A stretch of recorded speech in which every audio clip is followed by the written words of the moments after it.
বিষ্ণুনবীর পিঠটা একেবারে straight forward. সাহাবারা বলতেন বিষ্ণুনবীর রুকু দেওয়া পিঠের উপরে যদি পানি ভর্তি একটা গ্লাস রেখে দেওয়া হয়, পানিগুলা কাঁপবে না, গ্লাসটাও পড়বে না। সুবহানাল্লাহ। তার মানে বিষ্ণুনবীর রুকুর পিঠটা কেমন ছিল?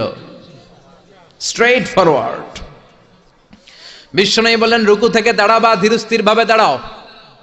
আবার সেজদায় গেলে ধীরস্থির ভাবে যাও। আমাদের দেশে অনেকে রুকু থেকে কোন রকম মাথাটা তুলে আবার সেজদায় দৌড় মারে, আছে না নাই?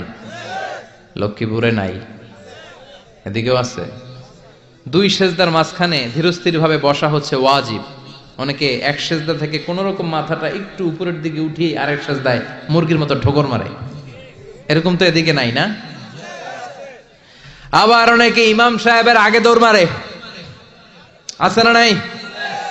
ইমাম সাহেব সামি আল্লাহু লিমান হামিদা বলে দাঁড়াইছে, ওনার আর সহ্য হয় না, উনি আগে সেজদা দিবে, কিন্তু ইমামের আগেও যাইতে পারে না, মাঝখানে যাইয়া হ্যাং হয়ে থাকে, আছে না নাই?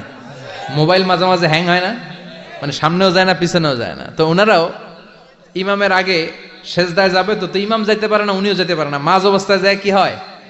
হ্যাং। হ্যাং হইবেন আপনারা? হ্যাং হওয়া যাবে না। তাহলে মনোযোগ বাড়ানোর 2 নাম্বার পদ্ধতি হচ্ছে কি করবেন? ধীরস্থির ভাবে। There is no rushing in সালাহ, there is no hastiness in সালাহ। নামাজের মধ্যে কোনো তাড়াহুড়ো নাই। তাড়াহুড়ো করলে এটা নামাজ হয় না। এমনকি নামাজের দিকে বিশ্বনবী তাড়াহুড়ো করে যেতেও নিষেধ করেছেন। ইদা উকিমাতিস সালাহ, নামাজ যখন শুরু হয়ে যাবে ধীরস্থির ভাবে যাবেন, তাড়াহুড়ো করে যাওয়া যাবে না। 3 নাম্বার পদ্ধতি, জামাতে পড়বেন, তাহলে মনোযোগ বাড়ায় দিবে কে? বিশ্বনবী বলেন সালাতুল জামাআত আফদলু সালাতাল ফাজদি বি27 দারাজা। একা একা নামাজ পড়লে যতটুকু সওয়াব হয়, জামাতে নামাজ পড়লে 27 গুণ বেশি সওয়াব হয়।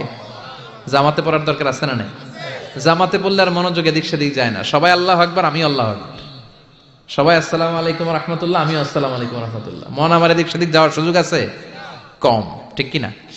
4 নাম্বার, নামাজে যা বলেন অর্থ বোঝার চেষ্টা করেন।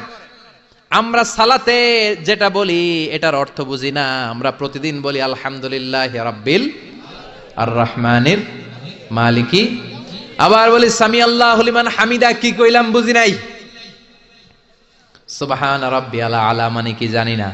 আত-তাহিয়াত লিল্লাহি ওয়াস সালাওয়াত ওয়াত তাইয়্যিবাত অর্থ কি জানি না। এজন্য সালাতে যা বলেন এটা বুঝে বুঝে বলার চেষ্টা করেন।